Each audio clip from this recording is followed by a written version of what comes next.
I'm so happy to be here with you this morning in Prague to talk with you about the architecture of understanding.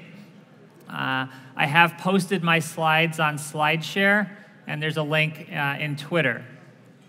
I will give a very brief introduction to myself, my background, and then we'll dive right in. Oh, it does work, sort of. So my academic background is in library and information science. I'm one of those crazy librarians who fell in love with the web in the early 1990s. But since that time, I've spent most of my career outside the walls of the traditional library, working with a diverse set of organizations of all shapes and sizes, from startups to Fortune 500s, to major universities and government agencies, helping them to wrangle with their information architecture and user experience challenges. Along the way, I've written a number of animal books about information architecture, findability, search, and then there's my most recent creation, Intertwingled, which is a book about everything.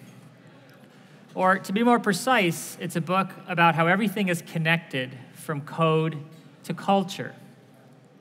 It's organized into 5 chapters: nature, categories, connections, culture, and limits. And so is this talk. Now, before I dig in, I'd like to explain why I wrote this book in the first place. You see, while I think that the kind of information architecture that we talk about in the Polar Bear book that we first wrote in 1998, that kind of Polar Bear information architecture is more complex and more important than ever before, but it's not enough. It's necessary, but it's not sufficient. What I've learned through a number of recent experiences is that if we're going to practice information architecture and user experience, we have to go deeper. We have to wrestle with difficult issues of culture and governance. Let me explain with some stories. So a few years ago, I was consulting with Macy's.com out in San Francisco. And I was in the hallway with my client, and he said, "You know, Peter, I've been at Macy's for quite a long time now, and every few years, we bring some consultants in to help us clean up our mess, right? To help us get organized. But as soon as they leave, we start making a new mess all over, right?" He said, "We keep making the same mistakes." Now, this comment really bothered me because it's not my goal in life to skate along the surface.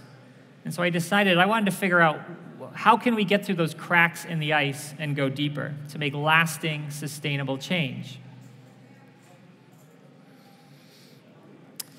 Another story. So I worked for several years with the Library of Congress in Washington, D.C. It's the world's largest library. It's the oldest cultural institution in the United States. The length of this consulting relationship was surprising because it got off to a very rocky start.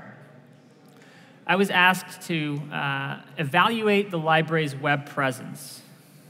And so I did stakeholder interviews, I did user research, and I started to take a look at the websites of the library, which was harder than you might think because it turned out there were more than 100 websites of all shapes and sizes, all with different brand, navigation, search, navigation systems.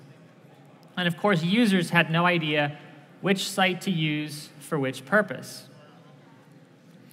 So, in my report, I was brutally honest. I compared the library's web presence to the Winchester Mystery House. This is a well-known California mansion. You can visit if you're ever in the San Jose area. It's a wonderful tour. This mansion was under construction continuously for 38 years. Apparently, the widow who lived there had been told by a psychic that when construction of her home was complete, she would die. And so she kept adding room after room after room. Now, the house itself isn't unattractive, and the view from any room isn't unusual, but as a whole, it's a findability nightmare. And so, I argued, was the Library of Congress's web presence. So I wrote up my report, and I flew out to Washington, D.C. to make presentations to the major units of the library. But upon arrival, I was told that I would not be making these presentations, that my report had been put under an embargo. It was deemed as too sensitive, it was going to upset too many people. So I did have a meeting with the chief information officer, and she said, "Peter, we agree with you. We know we need to fix this, but we have to be careful about how we spread this message." So I was disappointed. I flew back to Ann Arbor, Michigan, and I kept working with the library on small projects, but I was frustrated. I wanted to solve this problem. Well, fortunately, over the next several months, the report percolated through the black market channels of the Library of Congress and eventually found its way to the executive board. And they made the decision, we need to change the way we work on the web. And they formed a web governance board with representatives from all units of the library. They appointed the chief of staff to chair the board. And they said, hey, let's get this guy back, this guy who pointed out all the problems, let's bring him in and see if he can help solve them. And so then I worked very intensively for the next couple of years designing the information architecture and the web strategy for the library's 3 major sites.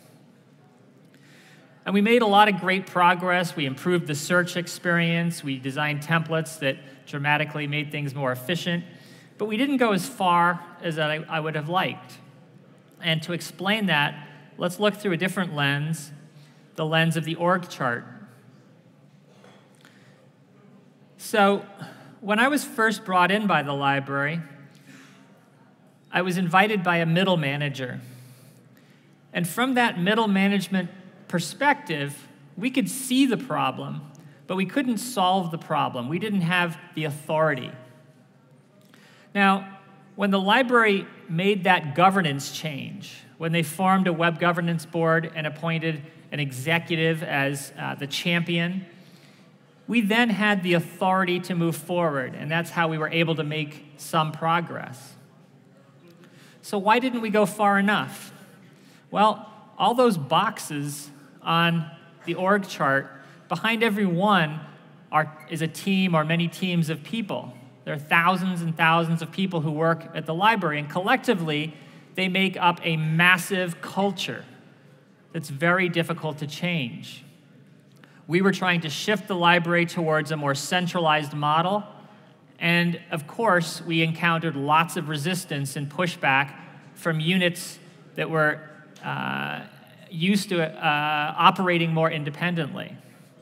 And we didn't build into the process enough engagement with the culture of the organization. So one more story before we dig in. Last couple of years, I've been working with a major database vendor. These are folks who, we worked with their flagship database product that generates over $150 million of revenue a year. This is my picture of their product. It's very powerful, has a tremendous number of features. It's nearly impossible to use. They had to put their customers through a day-long workshop just to teach them how to use the product. So they had a new CEO in, and he said, I want this thing to be simple. I want it to be so easy that someone can walk it off the street and use it. So I took that message to heart, and I dug into this product, and it took me days of diving down into the complexity to try to understand what is it that we're dealing with here? What is this product? What can it do? Where's the heart of this product? And I came out on the other side with a simple model of how we could move forward, right? How this product could work in a more elegant way. And then we created some wireframes and we made our pitch to the executives. And the CEO was visibly disappointed as we're walking through our presentation. He was too polite to say anything, but I could tell something wasn't quite right. So the next day, I had the opportunity to talk with his colleagues, and they said, yeah, don't worry, we've got him on board now. He understands, he gets it. But he was disappointed because he thought it was too simple. Right? So this is a good example of where even when intellectually people can say, yeah, we want to move towards simplicity, emotionally, it can be very difficult. There's a book that talks about this called The Simplicity Cycle by Dan Ward, and he argues that with any new product or service, when we're starting out, every feature we add, we increase the goodness, right? It gets better, and people reward us for that. Hey, great job. Users love this new feature. And so we keep doing that. The problem is that at some point, we hit an inflection point, right? A place where, after that, adding features and capabilities makes the product too complicated, too complex. It gets harder to use. Now, it's not always easy to know when you've hit that inflection point, and it's even harder to change course because now you've built a culture that rewards adding features. Extremely difficult for people to shift and aim for simplifying.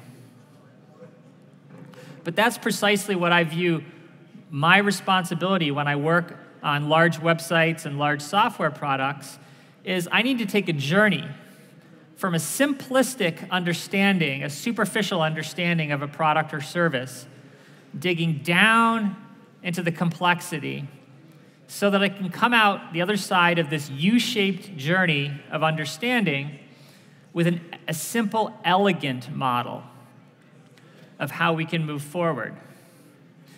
Now, one of the tricks is that our customers, our clients, our colleagues can't necessarily tell the difference between the simplistic version and the elegant model. So we need to bring them along on the journey too. Okay, so let's jump in now. Chapter 1, nature, where there's often more than meets the eye. Most of us are familiar with the story of the Titanic, the ship that hit an iceberg. It's a story that still resonates in our culture because it's not just ships that have a hard time changing course. It's very difficult to change the direction of our organizations, and software is remarkably resistant to change. That's why we're all still using a clunky desktop application called iTunes to manage much more than music. Now, one response to this is to embrace agile and lean methods, right? To build, measure, and learn, to build minimal viable products, to fail fast, to look for feedback, to keep iterating. And there's a tremendous amount of value in those approaches and methods, but I worry that we're not paying enough attention to the importance of planning. Let me explain with a story. So, a couple of years ago, I went backpacking and camping on Isle Royale National Park. It's a rugged island in the northwest corner of Lake Superior. Now, this was my first time going out into the wilderness by myself, camping and backpacking. And it's interesting to note the fuzzy line between inspiration and planning. At the time, I was reading these wonderful books about hiking the Appalachian Trail and the Pacific Crest Trail. And I was feeling inspired, but I also remember thinking, these people are crazy, right? I would never do that. And the next day, I found myself buying a tent. Now, I did a lot of traditional planning. I made a list and I checked it twice. But I also did a lot of playing and practicing. And I would argue those are also part of planning. So in the backyard, I played with the little pocket stove and I burned my fingers. I had to learn to use tinfoil to protect the flame from the wind. And in the bathtub, I played with my water filter. Because up there in Isle Royale, there are things in the water that can kill you. I wanted to get it right. And so I argue to those folks from Silicon Valley who talk about, the glory of failing and failing fast. Yes, there's some value there, but with respect to learning by failure, it's all fun and games until someone gets a larval cyst in the brain. Sometimes failure has deadly consequences. So if we can plan around that, that's not a bad idea. Now, my real message here is we need to reject the false dichotomy of planning and making. Right? Planning and building and thinking and doing are all part of the same act of creation, of making, and we just need to find the right balance, the right mix for our context. Now, I was first drawn to Isle Royale by the story of its ecosystem. Its wolves and moose are the subjects of the longest continuous study of prey-predator relations in the history of the world. When the scientists first began their study, they expected to see these populations rise and fall predictably, right, to illustrate the balance of nature. But by looking at this process unfold over decades, that's not what they saw at all. Their populations rose and crashed unpredictably. They were subject to exogenous shocks, shocks from outside their model of the system, right? Disease and weather, for instance. In short, their model was wrong. They didn't really understand their ecosystem. And I would argue neither do we. Our organizational models and metrics are too simple. If we really want to understand and shape what's going on, we need to go deeper. Fortunately, there's a whole field called systems thinking where people have done some great work understanding complex adaptive systems, defining a visual language for describing those systems. Now, this visual language is valuable in helping us understand what's going on, but it's not enough, right? These models and maps are too complex for most audiences. So we need to go a step further. We need to look for the levers in this map or model. Where are the opportunities to make a big impact with a small change? And that is part of the responsibility of the architect. In this book that was written by architects who operate in the context of naval engineering, aerospace engineering, they argue that with any system at a certain level of scale, the traditional processes and methods of design and engineering break. And we need to look at architectural ways of thinking. And they argue that it's the responsibility of the architect to know and concentrate on the critical few details and interfaces that really matter. Right? We need to look for the levers. So, to summarize chapter 1, when I graduated from library school, I knew I wanted to focus on the design and management of information systems. And that's still not a bad way to describe what I do. But along the way, I've learned I also need to keep getting better at understanding the nature of information in systems. That's a much messier, more complex challenge. In short, I began with the understanding of the organization as machine, the industrial age model, and I've learned that I also need to be thinking about the organization as an ecosystem, right, as part of nature. So let's pause for a second, do a quick quiz. Anybody know what these two photographs have in common? There's no wrong answer, but there is a right one. Any ideas? What do these two pictures have in common? Shout it out if you have a... Sky. Okay, that's not wrong.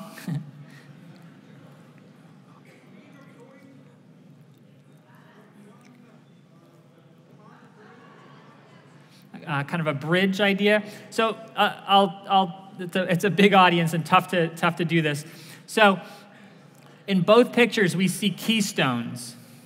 Right? In the top picture, the keystone of the arch holds the bridge together. Without the keystone, the bridge collapses.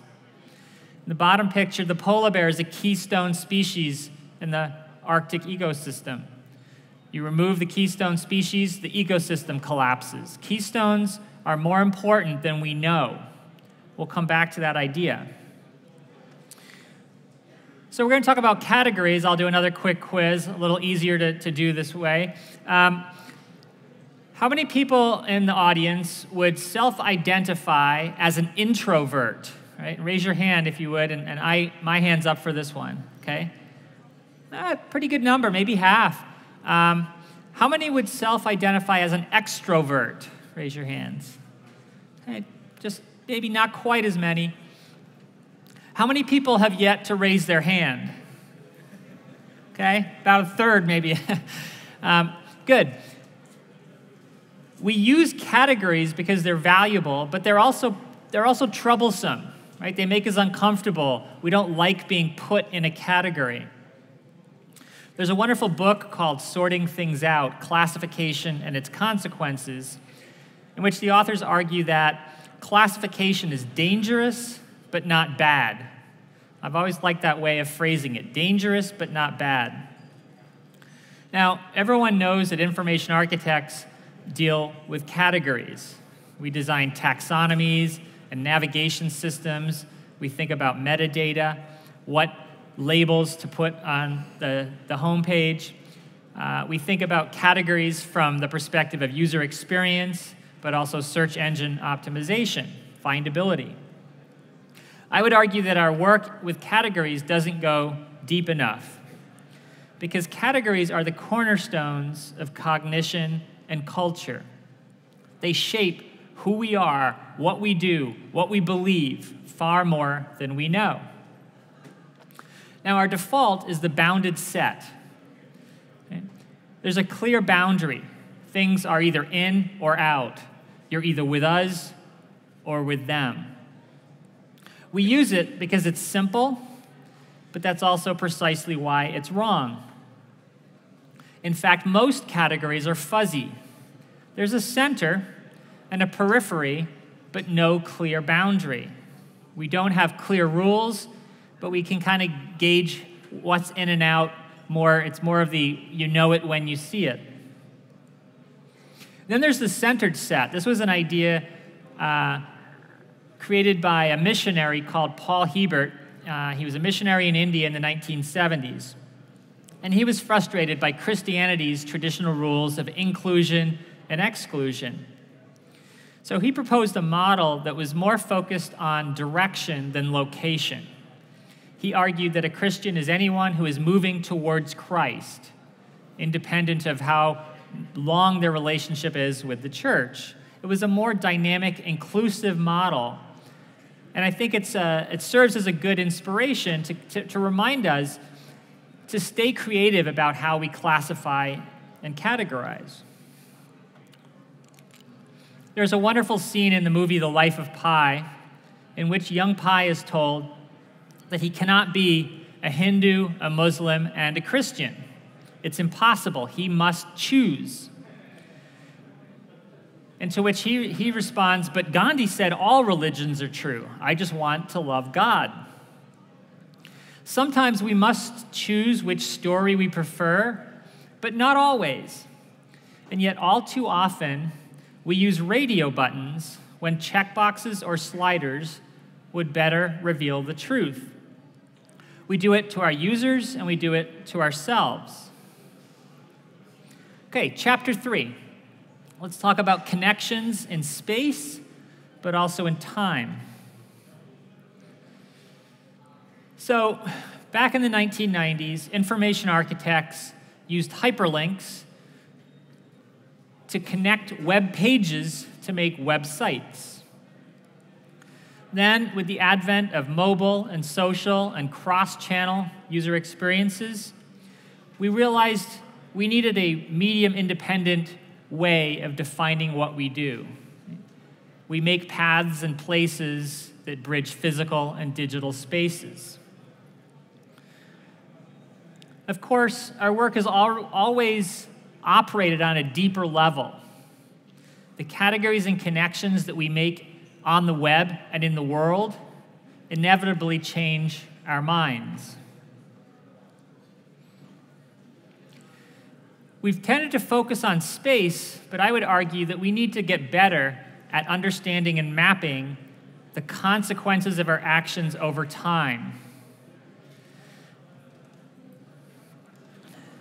That is in part why I'm in the early stages of writing a book about planning. I think of planning as a way of organizing the future. It's the information architecture of time. And it's a skill, a literacy, that we're never taught very well, and yet it has a tremendous impact on our lives. And there's so much more to planning than meets the eye. I could talk about planning all day. Maybe we can come back to that in the question and answer period. So, to summarize, so far, in case you haven't been paying attention, part of my argument here is that over the years, since the Polar Bear book, information architecture has changed. It continues to change. It's gone broader, it's gone deeper. There have been a lot of folks in our community who've been active in reframing information architecture. I come from the information school of information architecture with the library science background. A number of my colleagues have backgrounds in traditional architecture. They're architects turned information architects. And they focus more on the notion that we are making places, we are making digital places that people experience as real places. And how do we take the skills of architecture and apply them? My friend Abby Covert wrote a wonderful book recently called How to Make Sense of Any Mess, in which she argues very successfully that we are all information architects. Information architecture is for everyone. And my friend Andrew Hinton wrote a book called Understanding Context.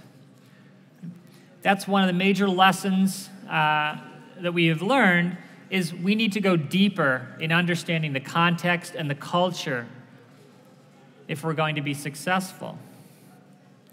To understand culture, there's no better way than ethnography. And I highly recommend this book, The Ethnographic Interview by James Spradley. It's not an easy book to get a hold of, but it's worth it. He explains in great detail how to go into a culture and how to ask the right questions of the right people in the right way so that you actually get to the truth, so you actually get honest answers. So let's dig into Chapter 4, culture, which is like water to a fish. Right? It surrounds us, it's enveloping, and yet it's nearly invisible. Fortunately, Edgar Schein has given us a map for understanding culture, and he argues there are 3 levels.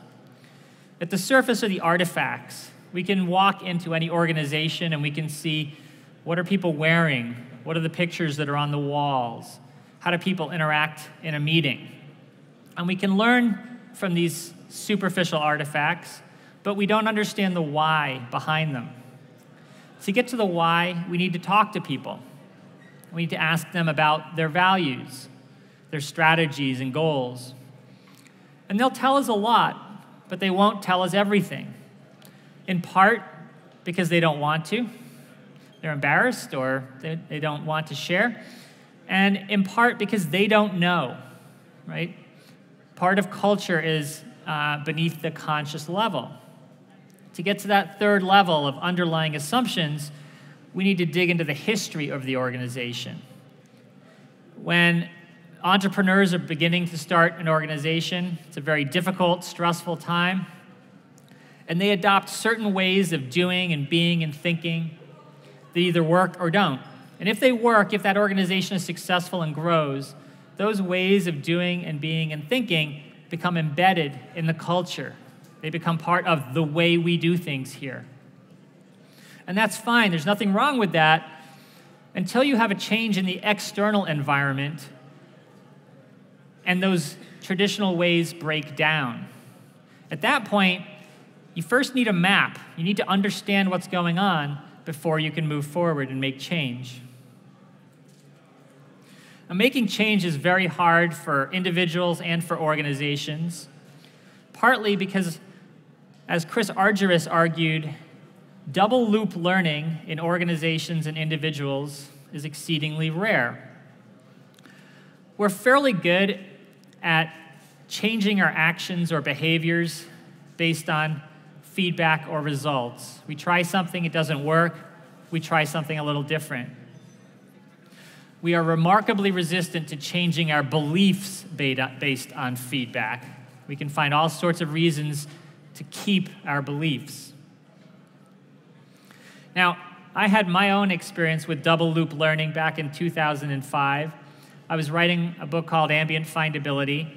We had young children. I was doing consulting and speaking at conferences, and I was very stressed. And my back started to hurt a lot. So I was experiencing severe chronic back pain. I went to the doctor. She told me to take 3 Advil 3 times a day and do some exercises. Didn't help.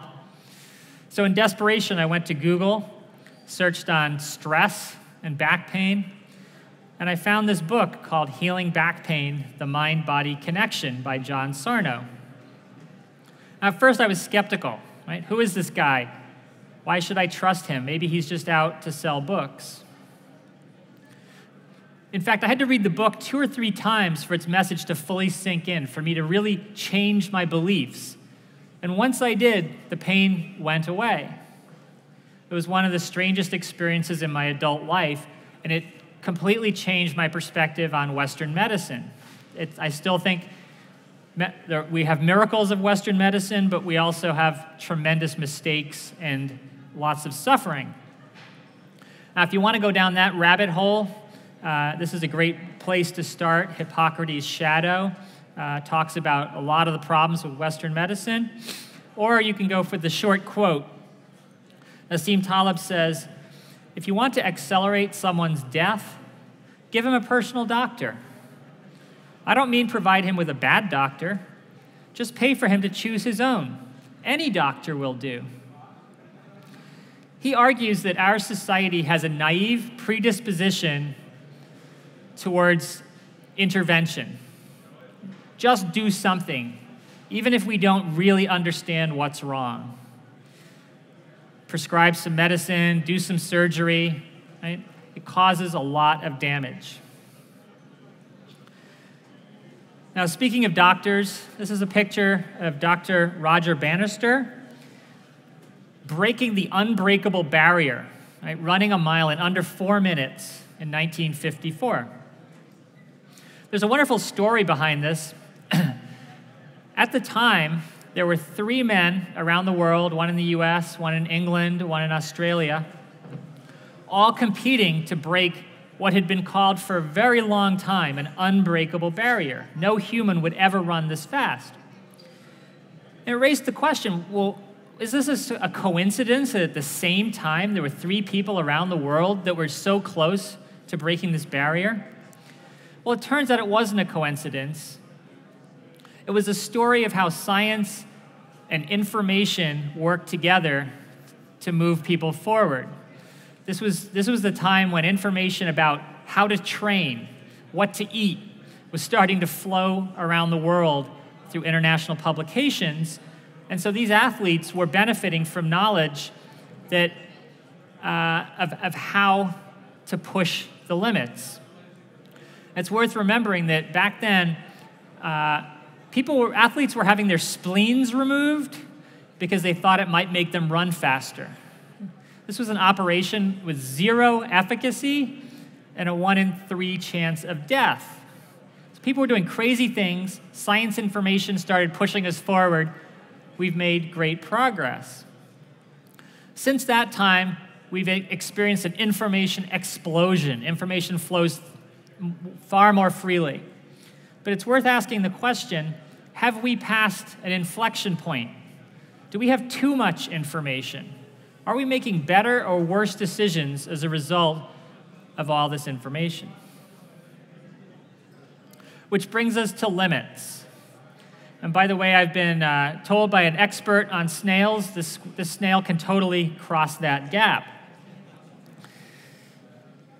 Now, these are three of the most fascinating and utterly depressing books I've ever read.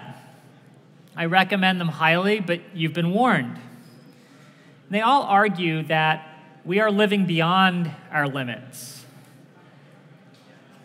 We're beginning to feel the consequences. So this raises the question, can we change course? Right? Can we save humanity? Well, anyone who's familiar with Jared Diamond's book, Collapse, knows that we humans are perfectly capable of sailing entire civilizations into icebergs. So I'm not sure I'd say I'm an optimist, but I am hopeful. Right? I have hope. I believe there are things we can do. For instance, there's a wonderful practice called river daylighting.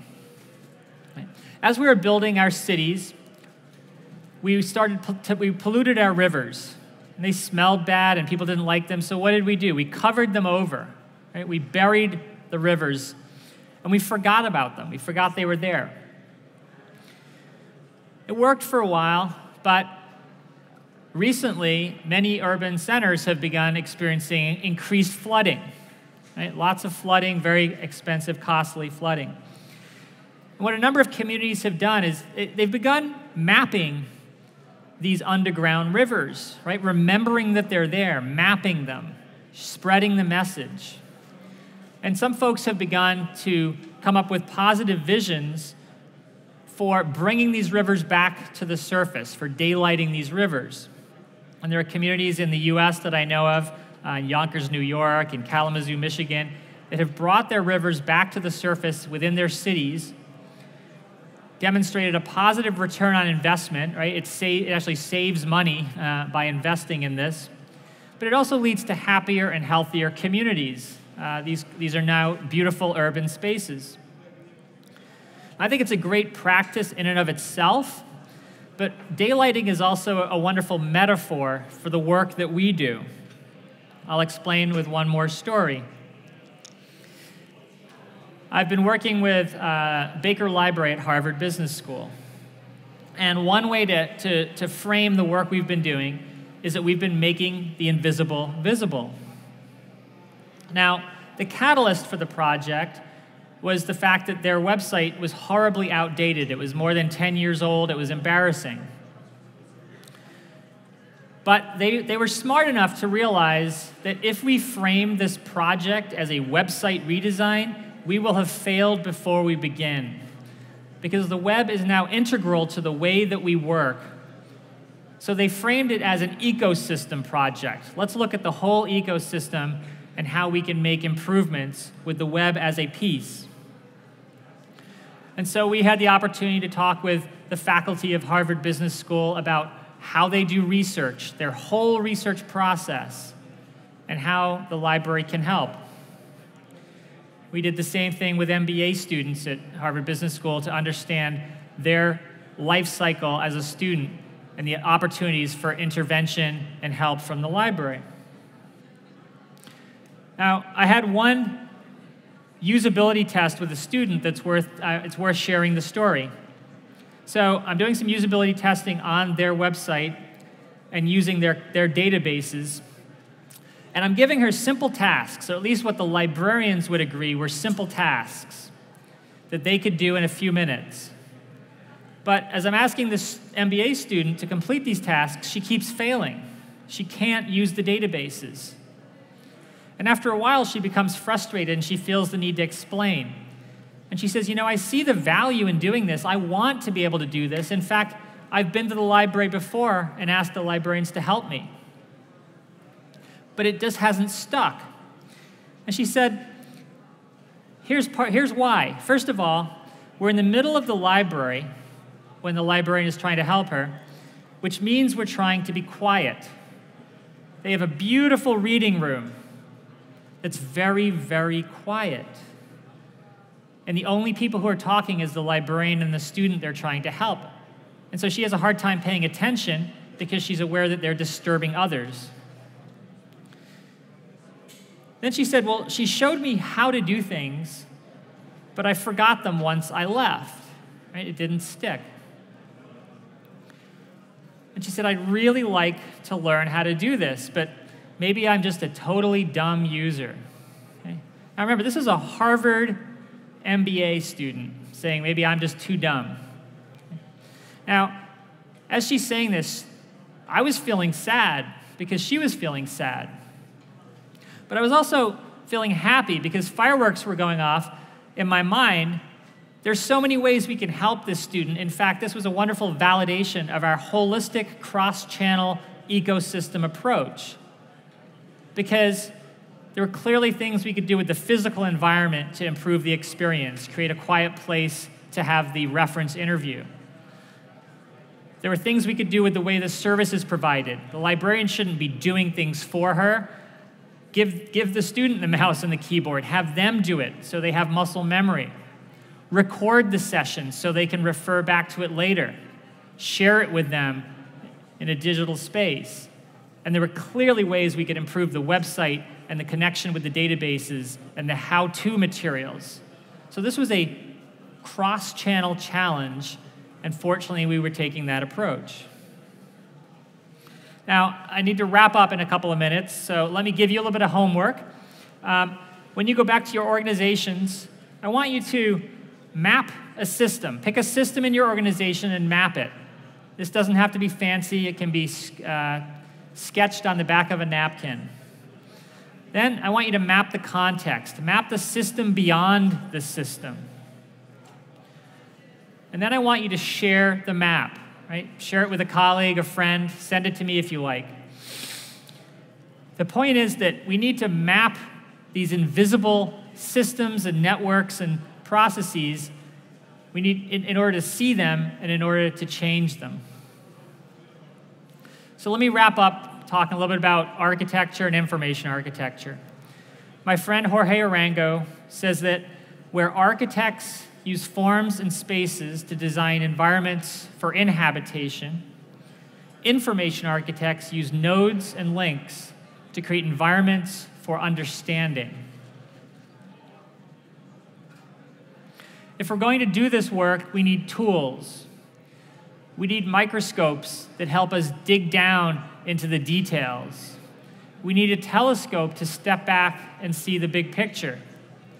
And we need a kaleidoscope so we can keep twisting the lens so we can see differently. One lens I looked through in the past year or so, I decided to do my own homework looking at the history of architecture in the traditional realm. And of course, there's a lot we can learn from the past. Vitruvius nailed it back in 15 BC when he argued we need to aim for strength, utility, and beauty. It's not pick one or two. We need to embrace the genius of the and. And I love this quote from Donlin Linden about the steps of Varanasi that lead down into the sacred Ganges River. He said, each step is a potential place, a place to worship, to wash, to sell, a place to sleep, to die, and be burned. I see this as an inspiration for those of us involved in digital placemaking. How do we create places that can be used by many people for many purposes over many years? And then there's Frank Lloyd Wright, who argued no house should ever be on a hill or on anything. It should be of the hill, belonging to it.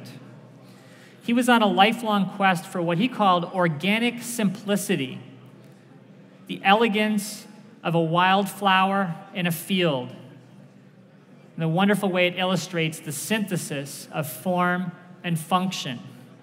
Again, inspiration for those of us who are digital placemakers. And finally, anyone who knows me knows that I love libraries. I believe that the library has never been just a place for books. and it's never been just about information. The library is an act of inspiration and a keystone of culture. Libraries lift us up by reminding us of our amazing human ability to create and share knowledge and wisdom. And I believe that the work that we do on the web has the same potential. We are all architects of understanding. And the work that we do is more important than we know, because everything is deeply intertwined. Thank you for your attention.